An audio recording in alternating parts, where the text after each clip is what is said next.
The idea being when I thread this billy goat on, there we go.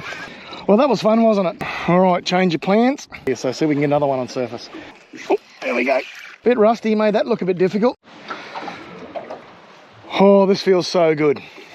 So good. And get back out into Hinchy again. It has been far too long. We're already about pushing towards 6 weeks into the Barra season, and this is my first trip out. So I'm going to celebrate with some Topwater using a billy goat, a Zman Billy Goat. And what I want to show you first of all is a new way that I've been rigging them surface, which takes a little bit of weight off. So let's get into that so I can get in and chase some Barra. So big shout out to the guys at Barra World at Proserpine for this tip.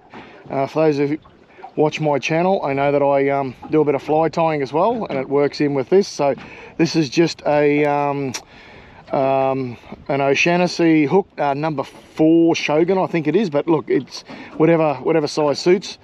And all we've done is we've got a little bit of, hopefully you can see that, a little bit of stainless wire, so wire leader, folded it over and bound it down with some fly tying thread, glued it so that we've got a little barb up the top there. Well, actually I should say 2 little barbs up the top there. I'll open them up a little bit so that the idea being when I thread this billy goat on that it'll catch in the plastic and hold it on. It might still slide up the line, but that's okay. I don't want it to slide back. That's the biggest concern at the moment. So all right, I'll show you how to do it. So all we do, get the distance right first, so back through about that 3rd segment, just before the 3rd segment, thread the O'Shaughnessy all the way through and out, all the way up.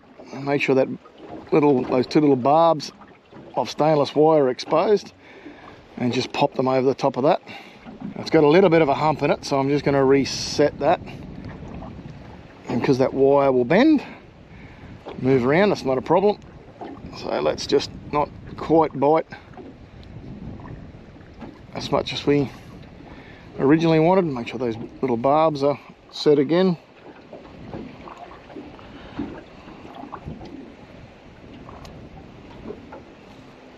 And there we go.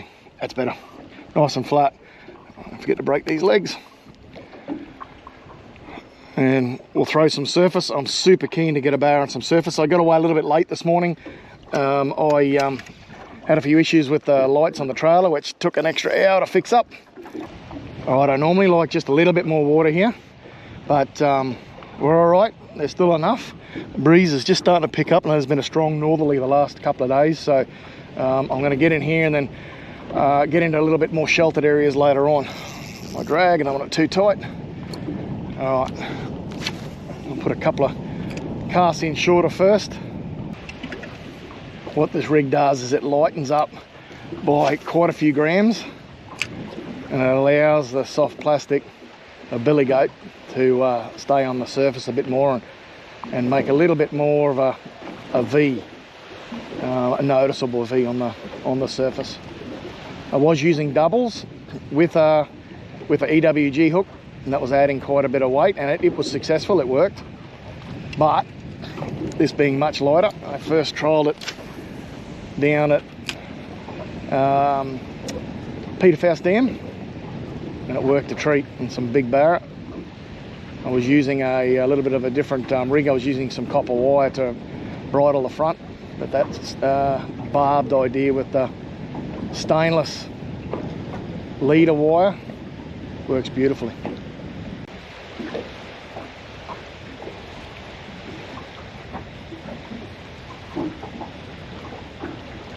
Oh, I thought something moved as I come over. There's a stick. You can probably see this stick there, and there was a bit of movement, and then a couple of meters after it there was a swirl. Oh, I got a feeling there was something sitting on that. Oh, I'm going to start moving along this edge down here now. A couple of swirls, so a couple of follows. Nothing really come close or had a go. cover a bit more ground, I think.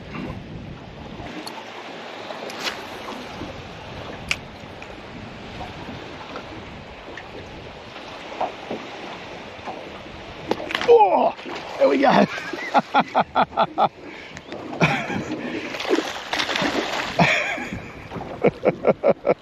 Oh, I always forget how fun that is. Almost. Grab this net, hopefully he stays on with that single hook. Oh, there we go, and in the net. Oh, probably rusted a bit, but first barra of the season. Yes. All right, we'll put him on the lie detector, put a tag in him and get him back in the water. That O'Shaughnessy hook's gone through his tongue virtually, and then back out the other side there, so he's well and truly pinned. All right, we'll get a tag in him and get him back.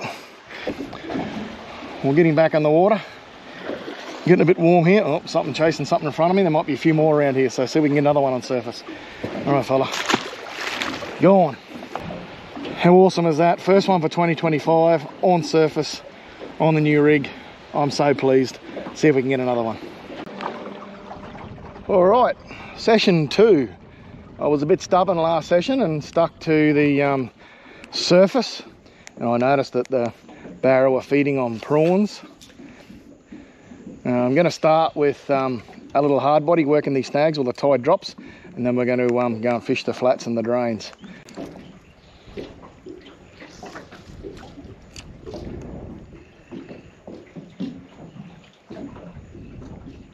Oh, here we go. First one for the session.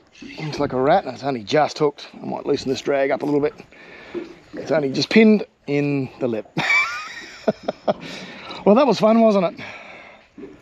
Yeah, it was only just pinned. It was only a rat, but that's good. First one.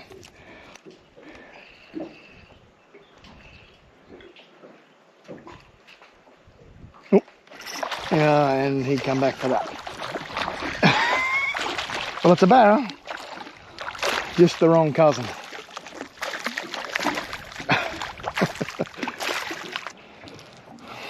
Now, very carefully,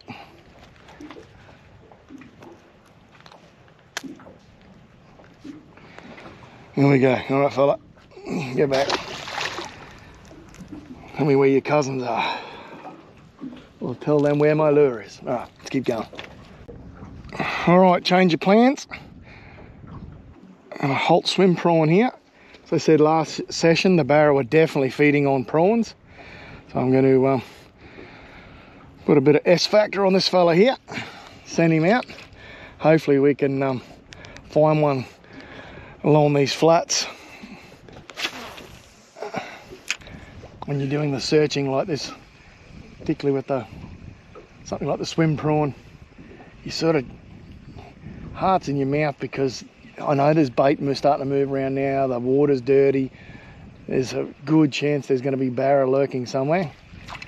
And you're just waiting for that thump on the end of the line, and that barra opens its mouth and implodes on it.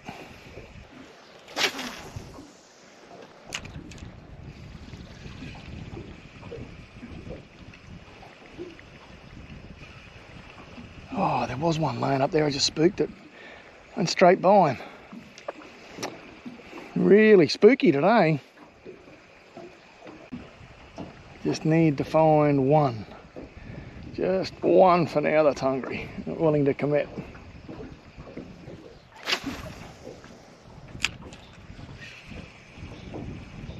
Oh, there it was. Oh, hitting the spit. How frustrating. Oh, if you don't laugh, you cry. Little bugger.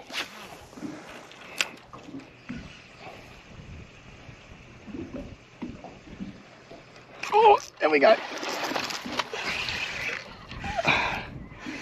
Might have been one of his mates, eh?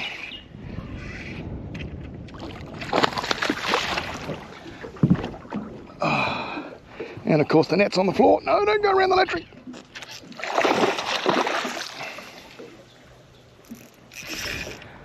Don't go around the electric. Got the Downy's gob, and I'm only using a fairly light leader.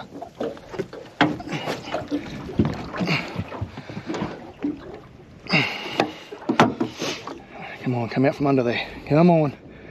Come out from under there. He looks all right. Come on. Back this way.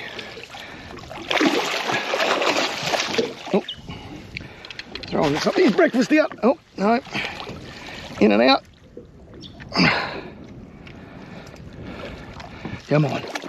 Thank you. Oh. Bit rusty, made that look a bit difficult, didn't I think? But there we go. A beautiful barra on the Holt swim prawn. Well, there we go. 62 centimetres of Hinchinbrook's finest, nice and chunky. The bad news for this guy, I know you see me releasing a lot of fish, but the bad news for this guy is that I haven't had fish for about 4 or 5 weeks. With all the flooding and everything that's been happening, and we had eaten all our fish. So this guy's coming home with me. I don't often take barra. I might take a couple every year, but also sold my reef boat. So it's going to be a struggle for me to get any reef fish. So this guy's going to be dinner, if not tonight, tomorrow night. Well and truly down the throat. There we go. Have to retie that. Well, there we go. I'm going to put this guy out of his misery and bleed him, and then get him on ice straight away. I don't know if you can pick that up or not, but that's why I loosened my drag. That's really scuffed up. So even those fish that aren't too far over legal, he was only a couple of inches over legal, scuff it up really bad. But I like using the lighter leader, and the reason I like using the lighter leader is that it has less effect on the action of the soft plastic. So it's a bit of a juggling act.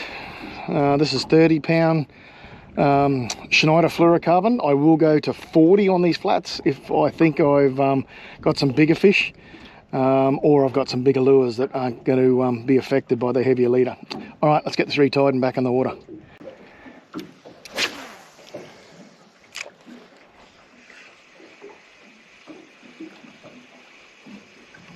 There was one there, just to my right, that got spooked, and then I straight over top of another one that got spooked.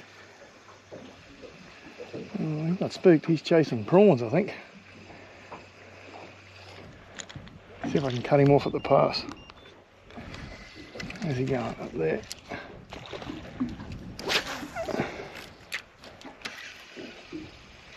Oh, he hit it too. Oh, he turned on it and hit it. I couldn't have timed that much better. And he spat it. Bugger him.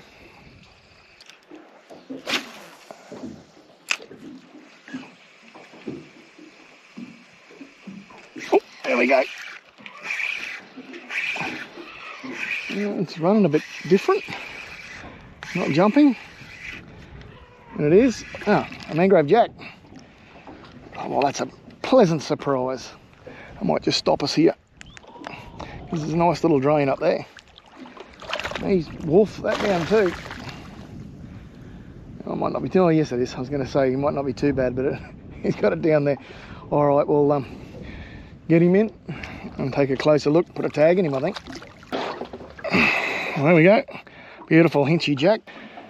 Getting a bit of bling. Ready to go back in the water. Go on.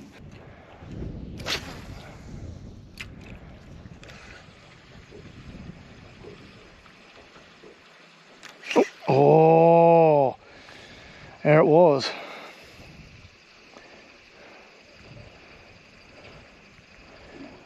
A bit of a rattle. So, oh, it was a salmon. Pulled it out of the water too early. That's what was cruising through. Couple more casts and then I might move on. Oh.